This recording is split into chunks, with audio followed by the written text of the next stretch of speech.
क्या खूब कहा है किसी ने कि रख हौसला वो मंजर भी आएगा, प्यासे के पास चलकर समुंदर भी आएगा। तू थक कर ना बैठ ए मंजिल के मुसाफिर, मंजिल भी मिलेगी और मिलने का मज़ा भी आएगा।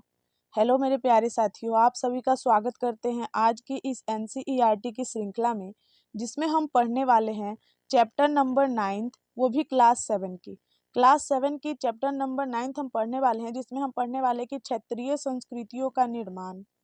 इससे पहले हमने कल 8 नंबर चैप्टर पढ़ा था, जिसमें पढ़ा था हमने ईश्वर से अनुराग। किस तरीके से आप लोग देख रहे हैं कि क्लास 6 से हम लोग 7 में आ गए। चैप्टर अलग अलग है, लेकिन हिस्ट्री जो है एक ही कहानी से निकला हुआ मोर है, ठीक है ना। हिस्ट्री का चैप्टर सिर्फ अलग है, आप लोग ये मत समझे कि अलग अलग चैप्टर में बताया गया। चैप्टर अलग अलग में बताया गया है, लेकिन कहानी एक ही है। एक छोटी सी कहानी से हम आप लोगों को कुछ बताना चाहते हैं, बस थोड़ा गौर कीजिएगा उस कहानी पे, ठीक है ना। वो काफ़ी ज़्यादा मतलब आप लोगों के लिए हेल्पफुल भी है और समझा जाए तो इम्पोर्टेंट भी है, ठीक है ना। आप सबको पता है कि आज हम लोग 9वां नंबर चैप्टर पढ़ रहे हैं, एक 10वां नंबर चैप्टर और आएगी, उसके बाद ये हमारा क्लास 7 कंप्लीट हो जाएगा। हम चले आएंगे क्लास 8 में, ठीक है ना, जिसमें हम लोग को मॉडर्न पढ़ना होता है, ठीक है ना। चलिए हम थोड़ा सा इसकी फीडबैक के बारे में देख लेते हैं, इसकी बैक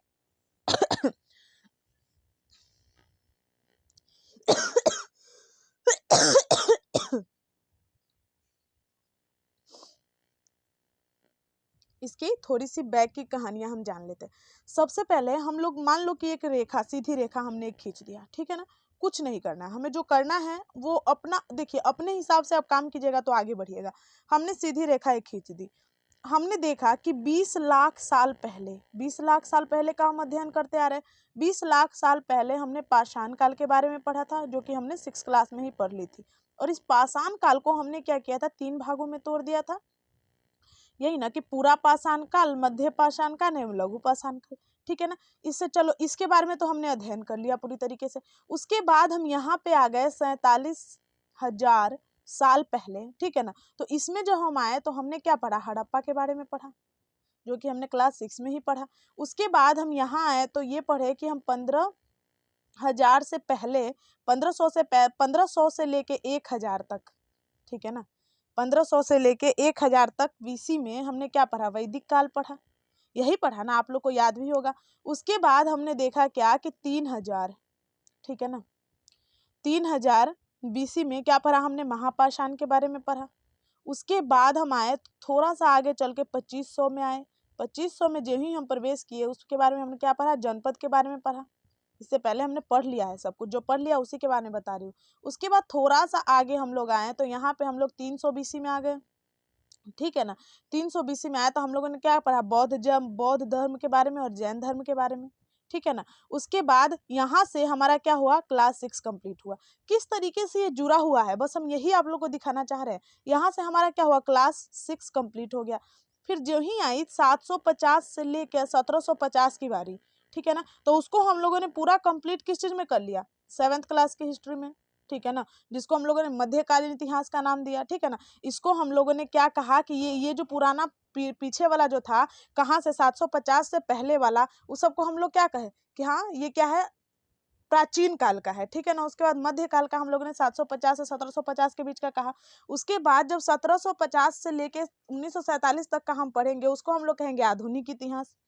इतनी तो आप लोग को समझ में आ रही होगी कि अभी तक हमने क्या किया है, जो ये है मतलब 6 क्लास का पूरा कंप्लीट हमने कंप्लीट कर दिया। उसी को जब हम आगे पढ़ेंगे ना, जो लेवल हमारा बढ़ेगा, जैसे 10th में हुआ, 11th में हुआ, 12th में हुआ, बस इसी का हम लोग क्या विस्तारित रूप पढ़ेंगे, ठीक है ना। कोई अलग से नहीं आएगा, बस इसी चीज का जो हम लोगों ने अभी बेसिक पढ़ा है उसी का विस्तारित रूप पढ़ेंगे। और क्लास 7 में हम लोग कंप्लीट करने ही वाले हैं, बस कल तक हमारा ये कंप्लीट हो जाएगा, ठीक है ना। तो आई होप कि आप लोग को ये क्लासेस बहुत ही अच्छी लग रही है, क्योंकि आप सबको पता है कि यहाँ पे एनसीईआरटी लाइन बाय लाइन पढ़ाई जा रही है और उसी का कॉन्सेप्ट भी समझाया जा रहा है। जब तक आप लोग लाइन बाय लाइन नहीं पढ़ेंगे, आप लोगों के अंदर कॉन्फिडेंस नहीं आएगा। चाहे देखिए आप लोग कितना भी कॉन्सेप्ट क्यों ना समझ लो, जब तक आप लाइन बाय लाइन से नहीं गुजरेंगे, आपसे पीटी की क्वेश्चन नहीं होने वाली है। तो हमें लाइन बाय लाइन से भी गुजरना है और पीटी की क्वेश्चन भी सही करना है और क्या कहते हैं, कंसेप्ट भी समझना है। तो जिन बच्चों को लाइन बाय लाइन से गुजरना है, पीटी का कॉन्सेप्ट समझना है और साथ में क्या कहते हैं अपनी तैयारी को एकदम बिल्ड तरीके से बूस्ट करना है, तो एक बार इस क्लास को जरूर देख लीजिए, क्योंकि ये क्लासेस आप लोगों के लिए बहुत ही ज़्यादा वरदान साबित हो सकता है, ठीक है ना। क्योंकि एनसीईआरटी की श्रृंखला, वो भी लाइन बाय लाइन, ये आप लोगों के लिए वरदान साबित है, ठीक है ना। और सबको ये पहले बता दें कि एक कहावत है कि जब श्री रामचंद्र ने क्या किया था कि समुद्र लांघने के लिए गए थे, समुद्र के पास चले गए, तो उन्होंने सोचा कि हम कैसे जाए लंका के उस पार, क्या करें। एक मोड़ ऐसा ही आएगा जब आप लोग बीच में खड़े हो जाओगे, सोचोगे हम क्या करें अब तैयारी में, कुछ समझ में नहीं आ रहा है। तो क्या कहा था लक्ष्मण ने, यही ना कि अब कैसे, कोई कोई नदी किसी को रास्ता देता है क्या। तो एक छोटी सी सेंटेंस जो कि आप लोगों को मतलब क्या कर सकती है, एकदम माइंड को मोड़ सकती है, वो क्या था कि जिसके ऊपर जिसका सत्य स्नेह होता है, मतलब मान लीजिए जैसे आप अपने तैयारी के लिए एकदम सत्य स्नेह से तैयारी कर रहे हैं, तो वो मंजिल आपको जरूर मिलेगी, ठीक है ना। इसका संस्कृत था कि जा पर जे के सत्य स्नेह हो, सोवर मिलहि न कछु संदेह, ठीक है ना। यानी कि अगर आप एक रेशनल वे में एक अच्छी तरीके से अपनी प्रिपरेशन को बूस्ट कर रहे हैं, तो आप लोग अपने ऊपर विश्वास करिए और जरूर होगा, ठीक है ना। तो चलिए, हो गई इधर उधर की बातें, अब हम शुरू करते हैं अपनी क्लास, ठीक है ना। तो क्लास शुरू करने से पहले आप लोग को हम ये बता दें कि इससे पहले क्लास 6 कंप्लीट हो चुकी है, क्लास 7 में हम लोग 8 तक कंप्लीट कर चुके हैं, आज 9th नंबर चैप्टर है। अगर आप लोगों ने नहीं देखा है तो जाइए, प्लेलिस्ट बना हुआ है, पढ़ लीजिए, क्योंकि यहाँ से आप लोग पढ़िएगा, बुक पढ़िएगा तो बहुत ही ज़्यादा आप लोग को फायदा मिलने वाला है, ठीक है ना। तो चलिए हम स्टार्ट करते हैं, थोड़ा सा फीडबैक जान लेते हैं कि कल हमने क्या क्या पढ़ा था, ठीक है ना। तो कल हमने यही पढ़ा था कि किस तरीके से दक्षिण भारत में अलवार और नैनारों की उदय हुई थी, ये हम लोगों ने पढ़ा था। इतना तो आप लोग को याद ही होगा अच्छी तरीके से, जो दक्षिण भारत थी वहाँ पे किस तरीके से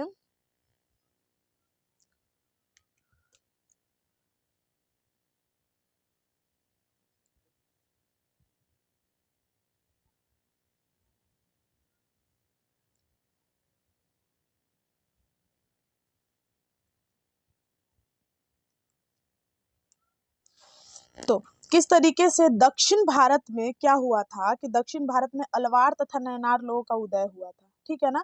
कैसे अलवार तथा नैनार लोग आगे बढ़े, किस तरीके से उन लोगों का अभ्युदय हुआ, अलवार लोग कौन थे, नैनार लोग कौन थे। कल एक ट्रिक भी मैंने बताया था कि अलवारों को याद करने का क्या ट्रिक है और नैनारों को याद करने का कौन सा ट्रिक है। तो नैनार किसके समर्थक थे, शिव के समर्थक थे, ठीक है ना। और अलवार किसके समर्थक थे, विष्णु के समर्थक थे। नैनार यानी कि नयन किसके पास होता है, शिव के पास, ये भी ट्रिक मैंने बताया था। कितनी संख्याओं में नैनार होती थी, तो 63 संख्याओं में तथा अलवारों की संख्या कितनी थी, 12 थी, ठीक है ना। और खास करके महिलाओं का भक्ति मंडल भी नैनार में शामिल था, ठीक है ना। उसके बाद मैंने बताया था कि नैनारों की जो कृति है वो किस चीज में है, अंडाल तथा नम्मालवाड़ में उनके गीतों के संकलन दिया हुआ है, तथा साथ में दिव्य प्रबंधनम में भी इनके गीतों का संकलन मिलता है हमें, ठीक है। और खासकर हमने क्या बताया था नैनारों के लिए कि अपार, सवंदर तथा सुंदरार, मणि का सागर एवं मतलब सुंदरार में, अपार में, ठीक है ना, इन सब चीजों में उनके गीतों का संकलन दिया हुआ है। तथा तेबरम में, तिरुवाचकम में, ठीक है ना, ये सब आप लोग ने कल पढ़ा था, ठीक है ना। किस तरीके से नरमपंथी हुए, सिद्ध हुए, योगी हुए, उसके बाद इस्लाम सूफी संत कौन थे, कैसे उनका अभ्युदय हुआ, कौन कौन से क्षेत्र, कौन कौन से ऐसे राज्य है जिसमें इस्लामों का उदय हुआ था, ठीक है ना। इसके ऊपर मैंने अलग से ही वीडियो बना के डाल दिया, उसको देख लीजिए, कौन से क्षेत्र में कौन सा पुरुष था, जैसे बाबा कबीरदास हुआ, गुरु नानक हुए, कौन कौन से मतलब क्षेत्र से थे, उनके बारे में मैंने वीडियो अलग से बना दिया है, क्योंकि ये इंपॉर्टेंट है और यहाँ पे शो नहीं हो रहा था, तो मैंने अलग से वीडियो बना दिया, आप लोग देख लीजिएगा, ठीक है ना। गुरु शंकर देव कौन थे, उसके बाद बसवन्ना गुरु कौन थे, ठीक है ना, कौन कौन से हुए, उसके बाद गुरु नानक कौन थे, कहाँ उनका जन्म हुआ था, ये सब के बारे में मैंने वीडियो बना दिया है। कबीरदास कौन थे, ठीक है ना। तो आई होप कि वो वीडियो आप लोगों ने देख ली होगी और आप लोग को समझ में भी आ गया होगा। चलिए, तो हम आज की पीछे की कक्षा को हमने जान लिया, कल हमने क्या क्या पढ़ा था, और आज की कक्षा को हम स्टार्ट कर देते हैं बिना देर किए हुए। ये फीडबैक हमेशा याद रखिएगा, क्योंकि अगर कोई भी चीज़ की आप तैयारी कर रहे हैं ना, तो उसकी आपने क्या, देखिए आप क्या पढ़ रहे हैं ये मैटर करता है, मगर आपने क्या पढ़ा ये भी मैटर करता है, क्योंकि जब तक आप लोग को याद नहीं रहेगी पीछे की चीज़ें, तो आपके अंदर कॉन्फिडेंस नहीं आएगा, और जब तक आपके अंदर कॉन्फिडेंस नहीं आएगा तब तक आपको कभी नहीं लग सकता कि हाँ आपकी तैयारी एक अच्छी वे में जा सकती है। आप मोटिवेट रहिए हमेशा, क्योंकि हाँ मैं कर सकता हूँ, ठीक है ना। इसीलिए देखिए, कोई भी इंसान चाहेगा तो कुछ भी कर सकता है, क्योंकि वो इंसान है, ठीक है ना। तो आप लोग चाहो तो कुछ भी कर सकते हो, इसलिए करना शुरू करो, बैठ के सोचने से नहीं होता है, करने से होता है, ठीक है ना। तो चलिए आज हम पढ़ लेते हैं थोड़ा सा क्लास नंबर 9 की, ठीक है ना, क्षेत्रीय संस्कृतियों का निर्माण, जिसमें हम पढ़ रहे हैं चेर और मलयालम भाषा का विकास। आइए भाषा और क्षेत्रों के बीच अंतः संबंध का एक उदाहरण से अपना विश्लेषण प्रारंभ करें। मतलब भाषा और क्षेत्र, कौन सी क्षेत्र में कौन सी वजह से, आप अभी जिस क्षेत्र में रह रहे हो वहाँ की लैंग्वेज अलग होगी, मैं जिस क्षेत्र में रह रही हूँ वहाँ की लैंग्वेज अलग होगी, ठीक है ना, तो उसी को उदाहरण से हम लोग समझ रहे हैं। महोदयपुरम का चेर राज्य प्रायद्वीप के दक्षिण भागों में, जो आज के केरल राज्य का एक हिस्सा है, 9वीं शताब्दी में स्थापित किया गया। संभवतः मलयालम भाषा इस इलाके में बोली जाती थी, ठीक है ना। शासकों ने मलयालम भाषा एवं लिपि का प्रयोग अपने अभिलेखों में किया। वस्तुतः इस भाषा के प्रयोग उपमहाद्वीप के सरकारी अभिलेखों में किसी क्षेत्रीय भाषा के प्रयोग के सबसे पहले उदाहरण में से एक है, ठीक है ना। आगे देखते हैं।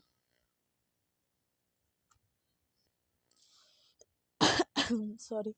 साथ साथ चेर लोगों ने संस्कृति की परंपराओं का बहुत कुछ ग्रहण किया।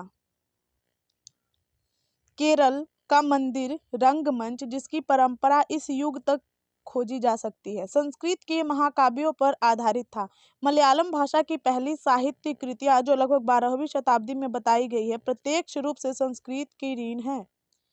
यह भी एक काफी रोचक तथ्य है कि 14वीं शताब्दी का एक ग्रंथ लीला तिलकम, जो कि व्याकरण तथा काव्य शास्त्र का विषय है, मणिप्रवालम शैली में लिखा गया है। यानी कि समझा जाए तो मणिप्रवालम क्या था, एक शैली था जिसमें कौन कौन से लिखा गया था, लीला तिलकम, ठीक है ना, लीला तिलकम, जो कि क्या था, एक व्याकरण का विषय था, ठीक है ना, इस बात को ध्यान रख लीजिएगा।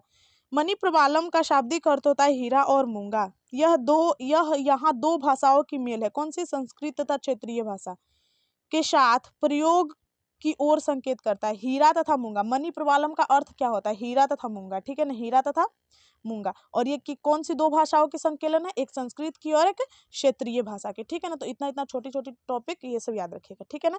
शासक और धार्मिक परंपराएं, जगन्नाथी संप्रदाय। अन्य क्षेत्रों में क्षेत्रीय संस्कृतियां धार्मिक परंपराओं से विकसित हुई थी। इस प्रक्रिया का सर्वोत्तम उदाहरण पुरी उड़ीसा के जगन्नाथ संप्रदाय के जगन्नाथ का अर्थ होता है दुनिया का मालिक, जो विष्णु का पर्यायवाची है।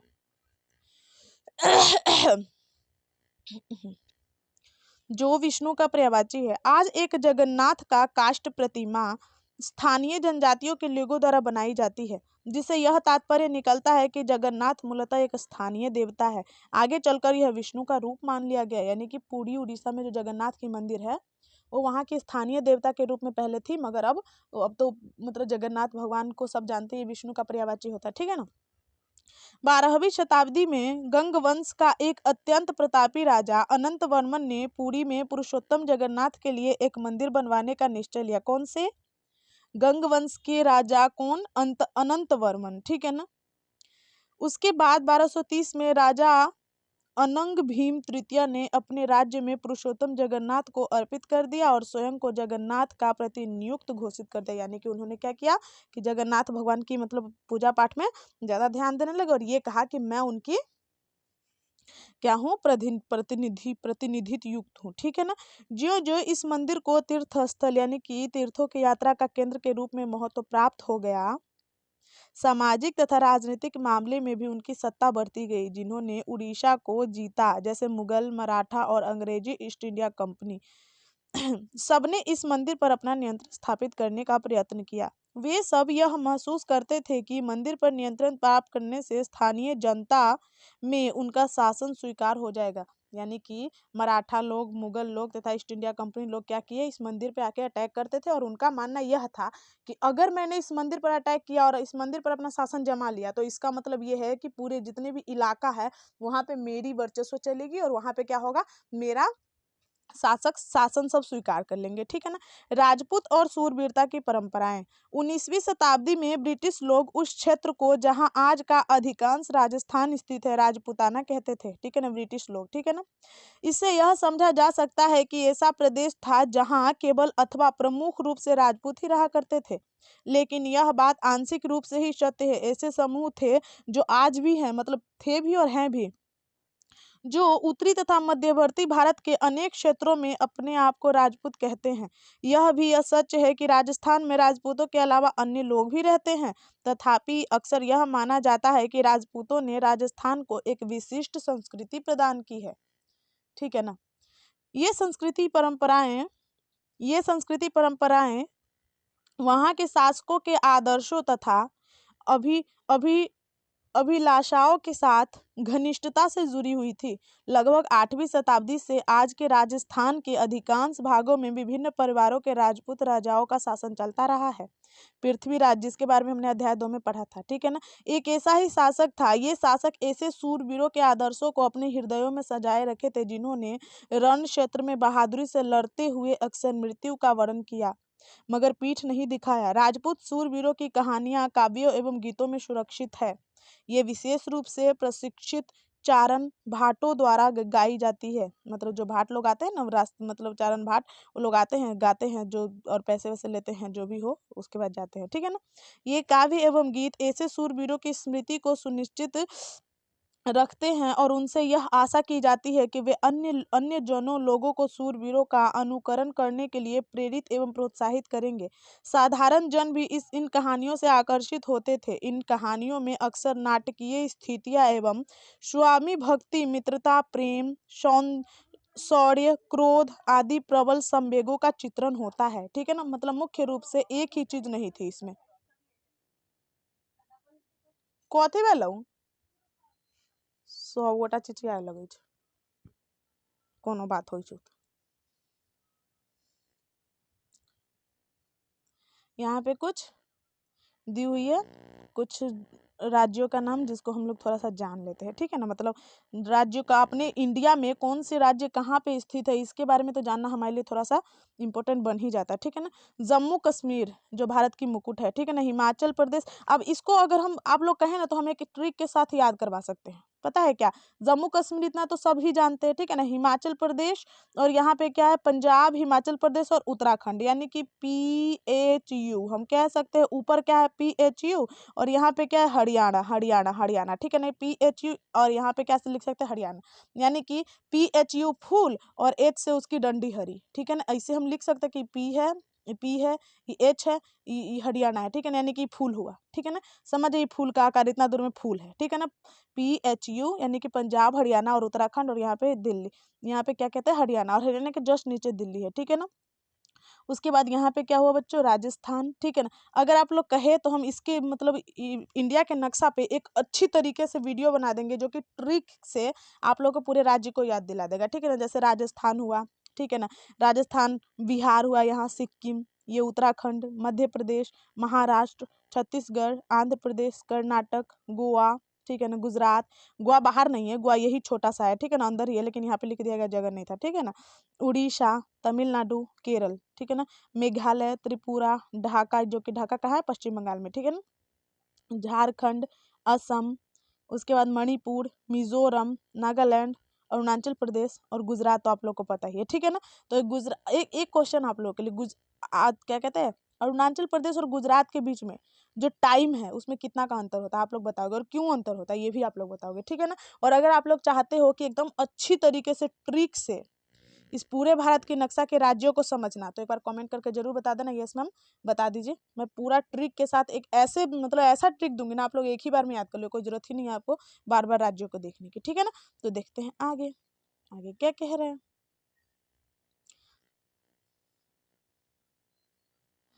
क्या स्त्री को भी इन कहानियों का स्थान प्राप्त था? जी हाँ, कभी कभी वे झगड़े के कारण के रूप में विद्यमान है। जब जस्ट वेट बच्चों, जब पुरुष स्त्रियों को जीतने के लिए अथवा उनकी रक्षा करने के लिए आपस में लड़ते थे तो वे कहीं कहीं यह भी चित्रित किया गया है कि स्त्री अपने सूरवीर पतियों का जीवन मरण दोनों के अनुसरण करती थी। सती प्रथा यानी कि विधवाओं द्वारा अपने मृतक पतियों के साथ चिता में जल जाना। ठीक है ना। सती प्रथा का अंत किसने किया था ये भी कमेंट करके बताओगे आप लोग। सूरवीरता के आदर्शों का पालन करते थे। उन्हें अक्सर इस आदर्शों के लिए अपने जीवन का बलिदान भी करना पड़ता था। मान लीजिए कि पति मर गया तो उसके चिता के साथ उनको भी जलना पड़ता था, यही थी सती प्रथा। ठीक है ना। तो इससे पहले हमने आप लोग को क्या क्या बताया, इससे पहले अभी जो हमने पढ़ा, क्या पढ़ा, चेर तथा मलयालम के बारे में पढ़ा, ठीक है ना। केरल राज्यों में थी, किस तरीके से, दक्षिण पश्चिमी भाग में, ठीक है ना। उसके बाद मलयालम की पहली कृति कौन सी है, कौन सी भाषा में है, कौन सी शताब्दी में है, तथा क्या कहते हैं मणि प्रवालम का अर्थ क्या होता है, ठीक है ना, ये भी हमने बताया था। और लीला जो तिलकम है वो कौन सा काव्य शास्त्र है, ये भी मैंने आप लोग को बता दिया। आई होप इतनी आप लोग को अच्छी तरीके से समझ में आ गई होगी। एक बार नोट करवा दे। देखिए हम यहाँ पे सही से लिख नहीं पाते, लेकिन हम बोल देते तो आप लोग नोट कर लिया कीजिएगा, ठीक है ना। आप लोग के पास तो ऑप्शन है, वीडियो पॉज कीजिए, नोट कीजिए और उसके बाद आगे बढ़िए, ठीक है ना। चलिए हम लोग आगे पढ़ लेते हैं, ठीक है। क्षेत्रीय सीमांतों से परे कथक नृत्य की कहानी। जो कथक होता था ना बच्चों, उसका मतलब होता था कि कथा, ठीक है ना, कथा, नाच गाकर ये कथक नृत्य की जाती थी। यदि सूरवीरता की परंपराएं भिन्न भिन्न क्षेत्रों में भिन्न भिन्न रूपों से मिल सकती है, तो नृत्य के विषय में भी यही सच है। आइए नृत्य का एक रूप कथक के इतिहास को देखते हैं। यदि नृत्य शैली उत्तर भारत के अनेक भागों से जुड़ी है, तो कथक शब्द का शाब्दिक अर्थ ही होता है कथा, जिसका प्रयोग संस्कृत तथा अन्य भाषाओं की कहानी के लिए किया जाता है। कथक मूल रूप से उत्तर भारत के मंदिर में कथा यानी कि कहानी सुनने वाली एक जाति थी। ये कथाकार अपने हाव भाव तथा संगीत में अपने कथावाच के अलंकृत किया करते थे। 15वीं तथा 16वीं शताब्दी में भक्ति आंदोलन के प्रसार के साथ कथक एक विशिष्ट नृत्य शैली के रूप धारण करने लगा। राधा कृष्ण का पौराणिक आख्यान कहानियां, जो कि नाट्य के रूप में प्रयुक्त किए जाते थे, जिन्हें रासलीला कहा जाता था। रासलीला में लोग नृत्य के साथ साथ कथक यानी कि कथाकार के मूल हावी भावी से जुड़े होते थे, यानी कि नाच भी करते थे और कथाएं भी गाते थे, ठीक है ना। मुगल बादशाहों में उनके अभिजात के शासनकाल में कथक नृत्य दरबार में प्रस्तुत किया जाता था। ये भी क्वेश्चन पूछ सकता है, कथक नृत्य क्या मुगल बादशाहों के दरबार में प्रस्तुत किया जाता, तो यस, ठीक है ना।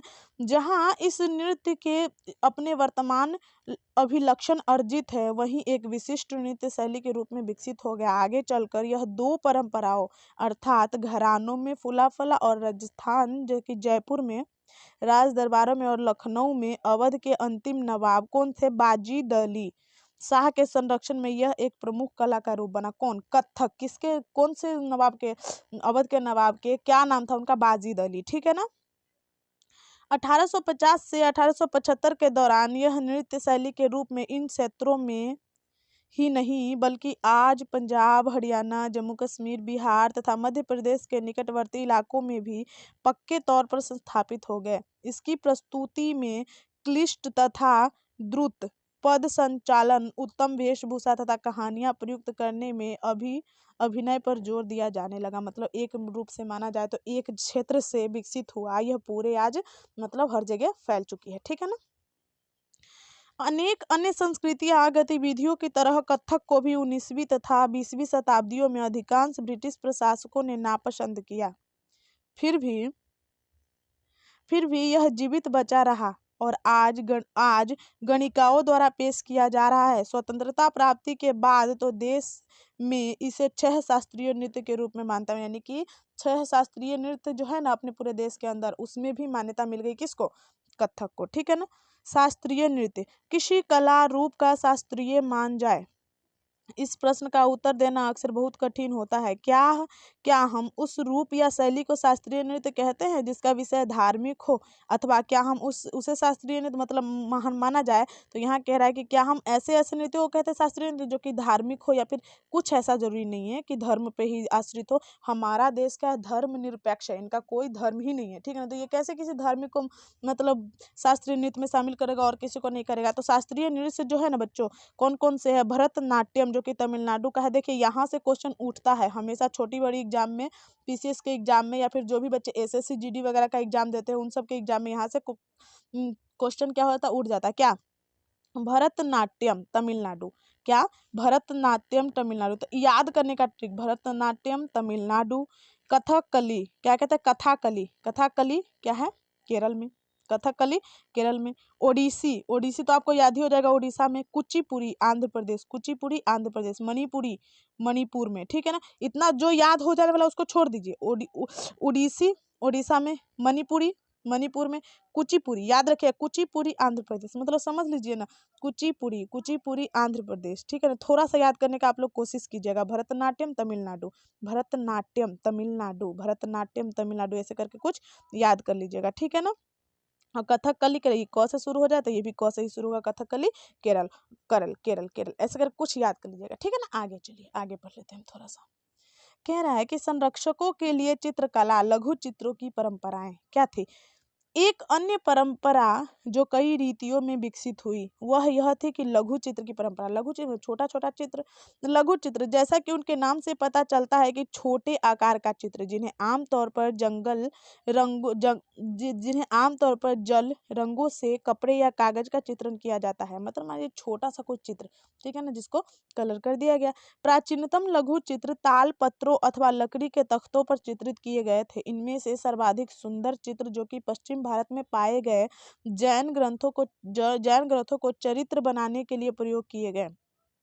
मुगल बादशाह अकबर, जहांगीर और शाहजहां ने अत्यंत कुशल चित्रकारों को संरक्षण प्रदान किया था, जो कि प्राथमिक रूप से इतिहास और काव्यों की पांडुलिपियों चित्रित करते थे। ये पांडुलिपियों के तौर पर चटक रंगों का चित्रित की जाती थी और इनमें दरबार के दृश्य, लड़ाई तथा शिकार के दृश्य और सामाजिक जीवन के अन्य पहलुएं चित्रित की जाती थी। अक्सर उपहार के तौर पर भी चित्रों का आदान प्रदान किया जाता था और कुछ गिने चुने लोग बादशाह उनके घनिष्ठ घनों द्वारा ही देखे जाते थे, ठीक है ना, मतलब जो घनिष्ठ जन थे उनके द्वारा, ठीक है ना। मुगल बादशाह के पतन के साथ अनेक मुगल चित्र दरबार छोड़कर नए उभरते वाले क्षेत्रीय राज्यों में दरबारों में चले गए, ठीक है ना। परिणाम स्वरूप मुगलों की कलात्मक रुचियां ने दक्षिण क्षेत्रीय दरबार और राजस्थान के राजपूती दरबारों को प्रभावित किया, लेकिन इसके साथ ही उन्होंने अपनी विशिष्ट विशेषताओं को सुरक्षित रखा और उनका विकास भी किया। मुगल उदाहरणों के अनुसरण करते हुए शासकों तथा उसके दरबारी के दृश्य चित्र को दर्शाते हैं। जैसे उसके साथ साथ क्या था, मेवाड़, जोधपुर, बूंदी, कोटा और किशनगढ़ जैसे केंद्रीय पौराणिक कथाओं तथा काव्यों के विषय में दरबारी चित्र को भी जारी करता है। ऐसा ही एक अन्य क्षेत्र था जो कि आधुनिक हिमाचल प्रदेश के इर्द गिर्द हिमालयी तटों के इलाका है। 17वीं शताब्दी के बाद वाले वर्षों में इन क्षेत्रों में लघु चित्र का एक साहसपूर्ण प्रावधान देखने को मिलता है। मतलब लघु चित्र के बारे में दिया हुआ है, कहाँ कहाँ पे कौन से कांगड़ा शैली विकसित हुई, कहाँ पे, देखिए मुगल दरबार में आश्रय साथ तैयार मिले, जिसके फलस्वरूप चित्रकारी में कांगड़ा शैली विकसित हुई और यह प्रेरणा का स्रोत एक बन गया। जो वैष्णव परंपराएं थी, ठंडे नीले तथा रंगे हरित कोमल रंगों का विषय था, काव्यात्मक निरूपण कर कांगड़ा शैली का विशेषता थी। यानी कि मतलब मुख्य रूप से यह भी एक चित्रकारी का ही वर्णन था, जो कि खूब सुंदर तरीके से सजा धजा कर की जाती थी, ठीक है ना। स्मरण रहे कि साधारण स्त्री पुरुष भी बर्तन, दीवारों, कपड़ों, फर्श आदि पर कलात्मक मतलब जो भी चित्रित किया करते थे वो, ठीक है ना, कला के रूप में नमूनों से कुछ बच पाते थे। इसके विपरीत लघु चित्र राजमहलों से सावधानी पूर्वक में रखे जाते थे, जिससे वे सदियों तक सुरक्षित रहते थे, ठीक है ना। उसके बाद हम बात करते बंगाल। एक क्षेत्रीय भाषा का विकास, किस तरीके से एक क्षेत्रीय भाषा का विकास हुआ, चलिए हम थोड़ा सा जान लेते हैं कथक नृत्य के बारे में, ठीक है ना। क्या पढ़ा था हमने कथक नृत्य के बारे में, कथक नृत्य, मैं शॉर्ट ही लिखूंगी, आप लोग लिख लेना उसको बड़ा करके, ठीक है ना। कथक नृत्य क्या था, यह उत्तर भारत में फैला था। कौन सी भारत में, उत्तर भारत में फैला था। कथक का अर्थ होता है क्या, कथा। कथक का अर्थ ही होता है क्या, कथा। कथक का अर्थ हम लोगों ने देखा कि कथक का अर्थ क्या होता है, कथा होता है। और अगर मुख्य रूप से जाना जाए तो इसको क्या किया जाता है बच्चों, नाच कर, गा कर किया जाता है, ठीक है ना। यानी कि कथा कहते रहो और नाचते गाते रहो, ठीक है ना। और कथा सुनाने वाले, और इनकी एक मतलब पहले जब उभरी थी तो ये जाति ही इनकी अलग थी। और कब उभरी थी, तो ये 15वीं से 16वीं शताब्दी के बीच में, मध्यकाल में, ठीक है ना, भक्ति काल में उभरी थी, ठीक है ना। 15वीं से 16वीं शताब्दी के भक्ति काल में क्या हुई थी, उभरी थी और एक विशिष्ट रूप धारण किया था इन्होंने, ठीक है ना। नृत्य शैली इनकी बन गई थी। उसके बाद क्या हुआ था, मुख्य रूप से अगर समझा जाए तो राजस्थान में, जहाँ पे राजपूत लोग ऐसे, मतलब एक अफवाह था कि वहाँ पे सिर्फ राजपूत लोग ही रहते हैं, मगर अब नहीं है ऐसा, अब तो सारे लोग रहते हैं, ठीक है ना। राजस्थान के जयपुर में, और साथ में समझा जाए तो लखनऊ में, ठीक है ना। लखनऊ में ये क्या होता है, लखनऊ कहाँ पे है, उत्तर प्रदेश में, ठीक है ना, ये उभरा था, ठीक है ना। उसके बाद हम बात कर लेते हैं लघु चित्र की। तो लघु चित्र हमने देखा अभी कि लघु चित्र होता क्या है, लघु चित्र तो ये होता क्या है, इसका मतलब ही होता है कि छोटा चित्र, ठीक है ना। लघु चित्र का मतलब ही होता है कि छोटा चित्र, इसको हम लोगों ने अभी तुरंत देखा। अब ये छोटा चित्र जो है ये कहाँ कहाँ उगाई जाती है, कपड़ा पे भी उगाई जाती थी, ठीक है ना, इसका कोई एक स्थान नहीं था, कपड़ा पे भी, कागज पे भी, ठीक है ना। उसके बाद हम बात कर सकते हैं तो अन्य लकड़ियों पे भी, ठीक है ना, अन्य लकड़ियों पे भी, हर जगह, ठीक है ना। और संरक्षण इसका किससे मिला था, तो मुगल शासक से मिला था, मुगल शासकों से इसको संरक्षण मिला था लघु चित्र को। वही मुगल शासकों में कौन, खासकर अकबर और तथा जहांगीर, ठीक है ना। जहांगीर काल को आप लोग जानते ही हो, कला का मुख्य काल ही माना जाता है, ठीक है ना। तो इतना आप लोग को समझ में आ गया होगा आई होप अच्छी तरीके से। तो हम लोग अभी देखने वाले बंगाल की ओर एक नज़र, ठीक है ना। तो बंगाल पे हम लोग थोड़ा देख लेते हैं। जैसा कि हमने प्रारंभ में देखा था कि अक्षर क्षेत्रों के नाम वहाँ निवासियों के द्वारा बोले जाने वाली भाषा के अनुसार लगाया जाता था, इसलिए हम यह मान लेते हैं कि बंगाल में लोग हमेशा बंगाली ही बोलते थे। किंतु यह एक दिलचस्प बात है कि बंगाली संस्कृत से निकली हुई, अब देख लीजिए यहाँ पे आ गया कि जो बंगाली शब्द है बच्चों, जो ये बंगाली शब्द है ये कहीं और से नहीं बल्कि कहाँ से निकली हुई है, संस्कृत से ही निकली हुई है, ठीक है ना। तो इतना आप लोग को ध्यान रखना है, ठीक है ना। प्रारंभिक ईसा पूर्व यानी कि प्रथम प्रथम सहस्त्राब्दी से मध्य भाग के संस्कृत ग्रंथों का अध्ययन से यह पता चलता है कि बंगाल के लोग संस्कृति से उपजी हुई भाषा नहीं बोलते थे। तो फिर नई भाषा का अभ्युदय कैसे हुआ, ठीक है ना। आगे देखते हैं। ईसा पूर्व चौथी शताब्दी से बंगाल और बंगाल और मगध के बीच वाणिज्यिक संघ स्थापित होने लगे थे, जिसके कारण संभवतः संस्कृत का प्रभाव बढ़ता गया था। चौथी शताब्दी के दौरान गुप्त वंशीय शासकों ने उत्तरी बंगाल पर अपना राजनीतिक नियंत्रण स्थापित कर लिया और वहां ब्राह्मणों को बसाना शुरू कर दिया। इस प्रकार बंगाल की मध्य घाटी के भाषाई तथा सांस्कृतिक प्रभाव अधिक प्रबल हो गए और 7वीं शताब्दी में चीनी यात्री युन सोंग ने यह पता लगाया कि बंगाल की सर्वत्र संस्कृति से संबंधित भाषाओं का प्रयोग हो रहा था, यानी कि जो भी भाषा हो रहा था वो संस्कृत से संबंधित था, ठीक है ना। 8वीं शताब्दी में पाल शासकों के अंतर्गत एक क्षेत्रीय राज्य का अभ्युदय हुआ, जो कि अध्याय 2 में हमने पढ़ा था।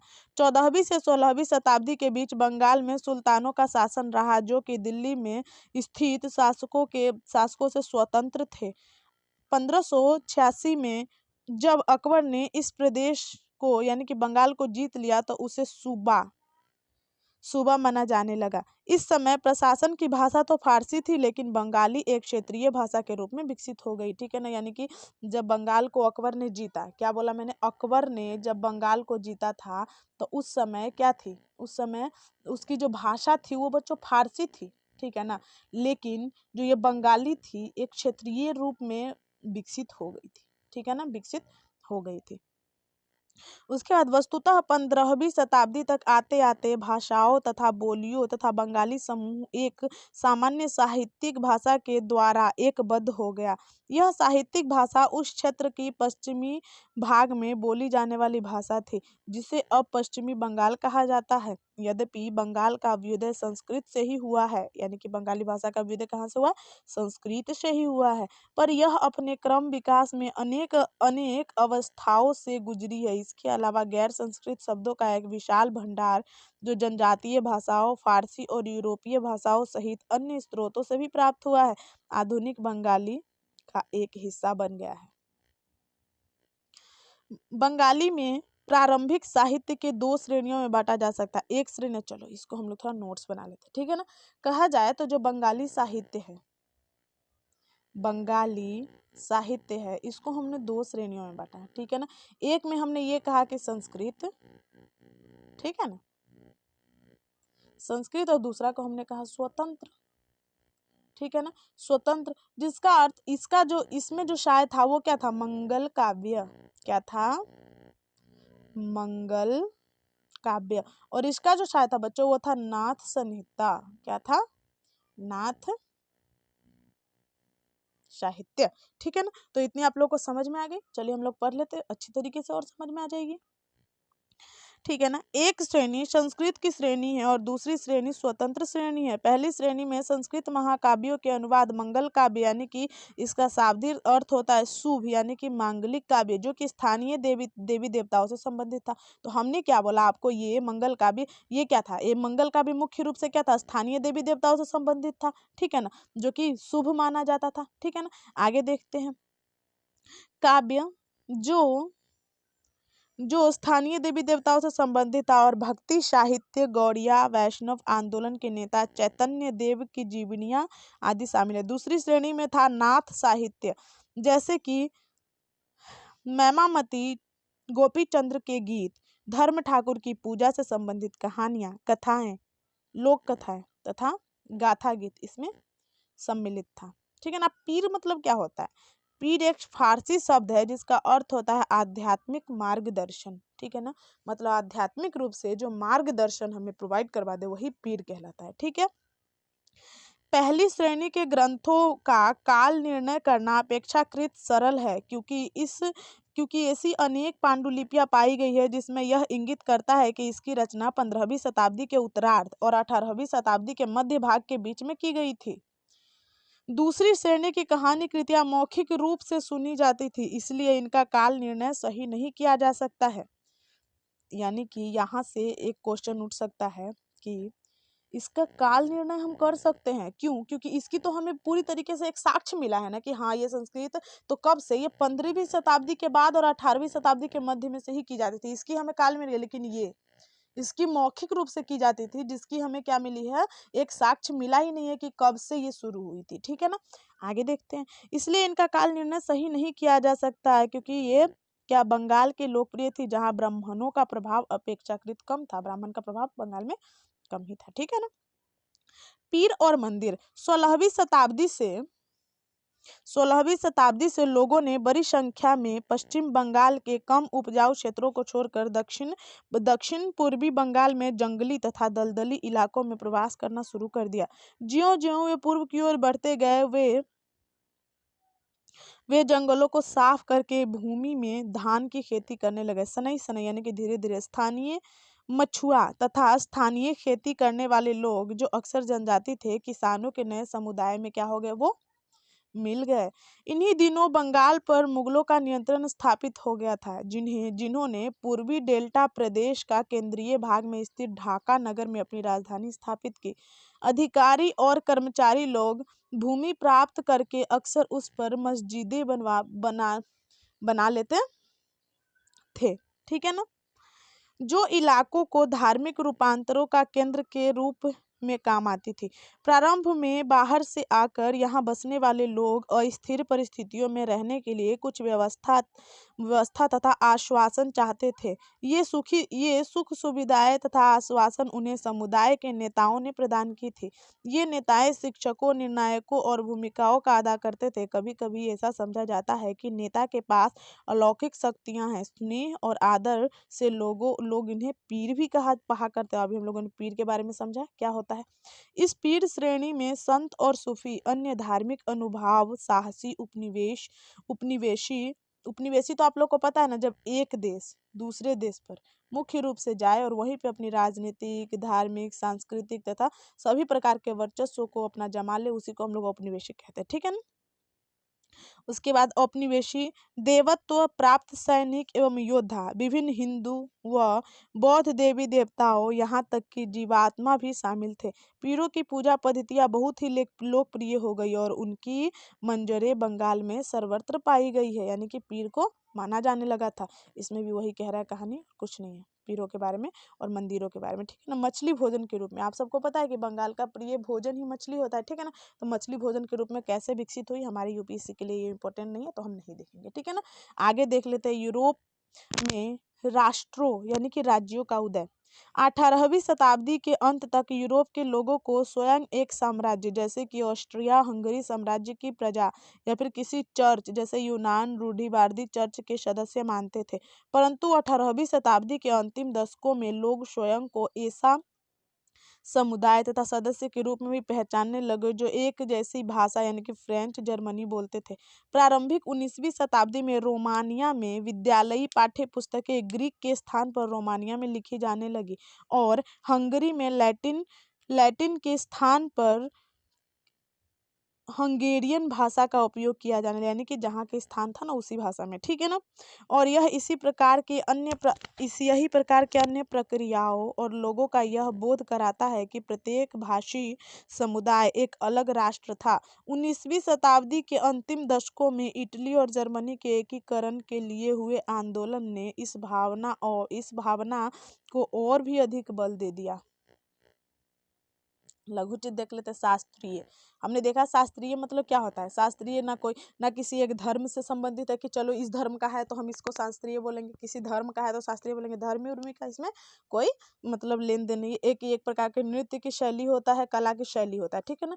लघु चित्र आप सबको पता है, छोटे छोटे चित्र को लघु चित्र कहता है। पीर मतलब अभी हम बताए थे जहाँ से मोक्ष का मार्ग, मुक्ति का मार्ग मिलता है, ठीक है ना। बोली भाषा, ठीक है ना, और कुछ नहीं है, बोली बस भाषा होता है। कह रहा है अनंत वर्तमान जगन्नाथ महोदयपुरम लीला तिलकम मंगल काव्य तथा लघु चित्र क्या क्या होता था। आप लोग इसको मिलान कीजिए कहाँ कहाँ से, ठीक है ना। तो कांगड़ा, सबसे पहले कांगड़ा के बारे में आपने क्या देना था कि महोदयपुरम मंगल काव्य क्या था, लघु चित्र कहाँ से मतलब फैली थी, ठीक है ना। उसके बाद मुख्य रूप से माना जाए तो पुरी में क्या है, जगन्नाथ मंदिर। चलिए एक दो हम देख ही लेते हैं, ठीक है ना। पुरी में क्या है, जगन्नाथ मंदिर। उसके बाद हम बात करते हैं लीला तिलकम। लीला तिलकम क्या है, आप लोग को ये बनाना है, ठीक है ना। मणि प्रवालम क्या है, इस भाषा में लिखी गई पुस्तकों। मणि प्रवालम क्या है, मणि प्रवालम क्या है, एक भाषा की शैली है। इस भाषा में लिखी गई पुस्तकों के नाम बताएं, आप लोग बताइए। जिसमें हमने बताया था कि हीरा तथा मूंगा, उसमें क्या गया था, सम्मिलित किया गया, उसका नाम क्या था, यहीं पे दिख गया आप लोग को। आगे क्या देखना है। कथक के प्रमुख संरक्षक कौन कौन थे, कौन कौन थे। अभी हमने थोड़ी देर पहले ये बताया था कि जो कथक के प्रमुख संरक्षण करने वाले कौन कौन थे, आप लोग को याद नहीं होगा है ना। मुगल लोग थे, ठीक है ना। और कौन थे, मुगल में कौन था, अकबर था। और उसके बाद कौन था, एक क्या नाम है उनका, जिनको मतलब कलाओं की दुनिया में ही कहा जाता है, ठीक है ना।